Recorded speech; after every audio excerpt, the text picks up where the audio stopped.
салом бинандагони азиз, он нафароне ки бо мо ҳастед. Мо имрӯз аввалин барномаи ватани манро аз маркази шаҳри душанбе пойтахти кишвари азизамон аз назди пайкараи шоҳ исмоили сомонӣ оғоз намудем. Ногуфта намонад ки мақсади мо аз ин барнома баҳри шумо пешниҳод кардани манзараҳои зебои кишвари азизамон ва гуфтанӣ ҳастам ки мо маҳз барои болидахотирии шумо кӯшиш менамоем. Шумо оиди кадом шаҳру ноҳияҳо, оиди кадом минтақаҳои кишвар мехоҳед маълумот гирифта бошед, дар комментария нависед ва мо дар кӯтоҳтарин муддат кӯшиш ба харҷ медиҳем ки манзури шумо намуда бошем хоҳиши шуморо. Всем привет! Привет всем нашим друзьям, нашим гражданам, нашим таджикистанцам. Итак, мы начали свою первую программу с нашей прекрасной столицы нашей республики, которая каждый день нас удивляет. Каждый день новые новостройки, каждый день процветает парки. На самом деле так, удивляет нас молодежей, дает прекрасную возможность приобрести профессию, приобрести, например, какую-то культуру, знания и поощрять, конечно же. бинандагони азиз, ногуфта намонад ки аллакай ин барномаи мо дар Play Market ҳаст. Дар Play Market шумо дароед ва ватани ман .tj ба телефонҳои худ боркашӣ кунед ва гуфтанӣ ҳастам ки дар ана ҳамон барнома ҳама намуди хизматрасониҳоро мо ҷой мекунем. тарабхонаҳо, ҳофизон, хизматрасониҳои таксӣ ва умуман чизе ки дар зиндагии ҳаррӯзаи мо лозим аст, шумо метавонед аз ана ҳамон барнома дастрас намуда бошед. бори дигар гуфтанӣ ҳастам ки мақсади мо зиндагии шумо хуш будан ва чизе ки шумо ниёз доред аз ана ҳамин барнома метавонед шумо дастрас намуда бошед. моро пайгирӣ кунед, мо бо шумо ҳастем, бо мо бошед ва мо кӯшиш ба харҷ медиҳем ки танҳо барои рӯзгори хуши шумо ва табъи болидаи шумо хизмат намуда бошем. Да, конечно же, дорогие друзья, не забывайте подписываться на наш YouTube-канал Ватаниман. Вы тут можете оставить свои комментарии, свои пожелания, а также о каком городе вы хотите брать информацию, о культуре, о нашем национализме, о каком районе. Обязательно нам оставляйте комментарии и пишите, конечно. Мы постараемся отвечать на все ваши прозвища, на все ваши отзывы. Обязательно подписывайтесь, и мы всегда с вами. Удачи вам! бо мо бошед, канали моро пайгирӣ кунед ва мо бо шумо ҳастем. То дидор.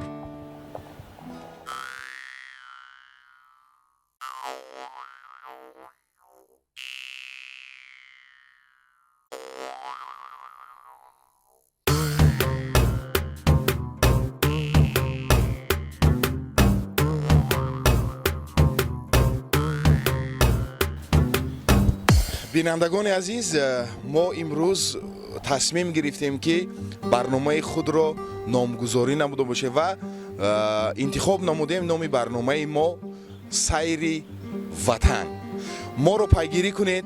дар YouTube канали мо ватани ман ном дорад ва беҳтарин барномаҳоро маҳз аз ана ҳамин шабака шумо тамошо карда метавонед. бубинед тоҷикистони азиз чӣ қадар зебо. тоҷикистони азиз дар ҳақиқат биҳишти рӯи замин аст. ин қадар ободӣ, ин қадар зебоӣ, биноҳои баландошёна. ман фикр мекунам ки ҳамаи мо баҳри рушду нумӯи кишвари азизамон саҳмгузор бошем ва ватани худро боз ҳам ободу зебо намуда бошем. Ҳамин тавр не, азиза? Далее. Так, дорогие друзья, дорогие наши подписчики, мы начинаем нашу первую программу под названием «Сайри Ватан». Посмотрите, какая у нас прекрасная столица. Вообще, у нас, в общем, республика процветает, цветет с каждым днем. Итак, давайте же мы начнем показывать вам, интересовать вас, удивлять вас. И, пожалуй, начнем с нашей национальной библиотеки.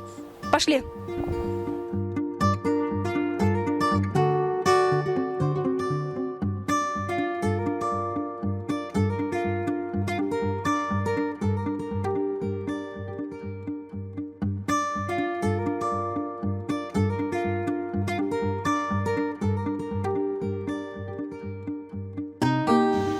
дӯстони азиз, мо айни ҳол дар назди боғи фарҳангии фароғатӣ ба номи устоди рӯдакӣ қарор дорем.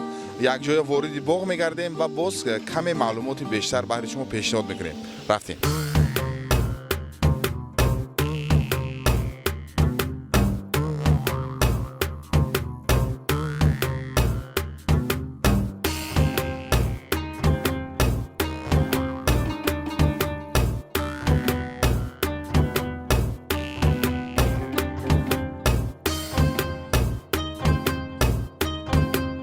бинандагони азиз, мо қарор дорем дар назди пайкараи асосгузори адабиёти классики форсу тоҷик устод Абу Абдуллоҳ Рӯдакӣ. ин ҷаҳонро нигар ба чашми хирад, набадон чашм кандару нигарӣ. ҳамчу дарёст ваз накӯкорӣ, киштии эҳсос то бадон гузарӣ. Знаешь, Хикматулло, мой первый стих, когда я учила в школе, из его произведения, было таким: то ҷаҳон буд аз сари одам фароз, кас набуд аз роҳи дониш бениёз. мардумони бихираданд дар ҳар замон, рози донишро ба ҳар гуна забон гирд карданду гиромӣ доштанд, то ба санъ андар ҳаме бин гоштанд. дониш андар дил чароғи равшан аст, ваз ҳама бад бар тани ту ҷавшан аст. воқеан ҳам илму дониш ҷавшан аст. бо илм бошед, бо маърифат бошед ва рӯзу рӯзгори шумо хуш бод. бо мо бошед, моро пайгирӣ кунед. мо ҳоло беҳтарин наворҳоро баҳри шумо пешниҳод мекунем. Оставайтесь только с нами и ставьте ваши лайки, ждем ваших комментариев.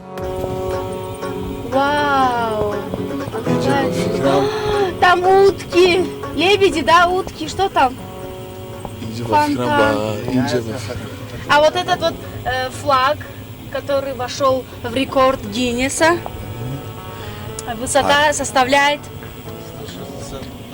165 метров. Шикарно.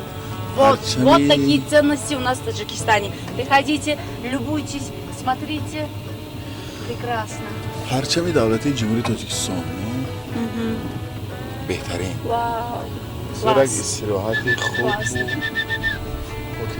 дар онҷо кабутарҳо Ага. О, сурхдӯстӣ. парчами давлати Таджикистон ифтихори миллат аст. Правильно. Это наша гордость. Как тут сказочно. Вау. дар ин ҷа обуз карда мумкин а? Купаться тут нельзя, да? Не разрешено. Просто прогуляться, посмотреть, любоваться. Классно, классно. Можете приходить сюда вечером со своими детьми, собраться с семьей, с друзьями, с коллективом, например, однокурсники, да? И любоваться такими прекрасными местами, такой красотой. Вечером тут еще красивее, да, наверное, будет? Да. Шик, шик. дар ҳақиқат таи чанд соли охир шаҳри душанбе бисёр гулшукуфон шуда истодааст. ман як чанд сол қабл дар ин ҷо будам, ин гуна зебоиро эҳсос намекардам. воқеан ҳам як шаҳри ободу зебо, шаҳре ки хурду бузург аз дидани ин манзараҳо истироҳат мекунад. Да, конечно. Смотрите, смотрите, дорогие друзья, какие тут голуби красивые. Вау!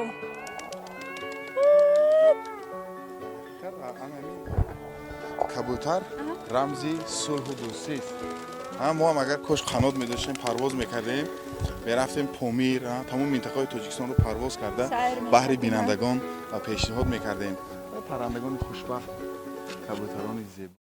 дар ҳақиқат азиза, ин ба фикрам макони ошиқон. афсӯс ки ҷавонӣ рафт, лекин мо худро он қадар кӯҳансолам ҳисоб намекунем. инҷо дидам рости ҷавонаи худам ба хотирам омад. дар инҷа албатта боғи ошиқон аст. барои дидорбинии якдигар ме пинҳони аз падару модар. бигзор ҳамаи ошиқон хушбахт бошанд ва каме як илҳоми шеъргӯиам омад. азизабону эй азизам, ман сени хуб севаман, ҷон бигӯӣ, радди тибия бираман. дар фироқат қӯй мегинам эй нигор, если хочеш мешавам ман марди кор. рӯз то рӯз ман зи ишқат бенаво, ай ҷонум, пачемо қилдинг ҷафо. кисса пустой, یاق دوست و اقربا عزتیابی خاطرنمودن من جدا بچه های سن منی گوید ددا کرد رومانی قلاقیم صدا من گدایو من ادایو من ددا من ادا اگر این شعر اگر این شعر همسر من فهمد من خونه شما میرم شوهر شما فهمد шумо خونه من برید Аз хотирин ҷудо нашавед фақат. Да, на самом деле, друзья, смотрите, какая красота. А если попасть сюда вечером, вообще, да, по-моему, شب будет شب романтично. میبینیم شب خدا خواهش شب با میخوریم ها شب میبینیم ها شب خدا خواهد Мебель. هشت شد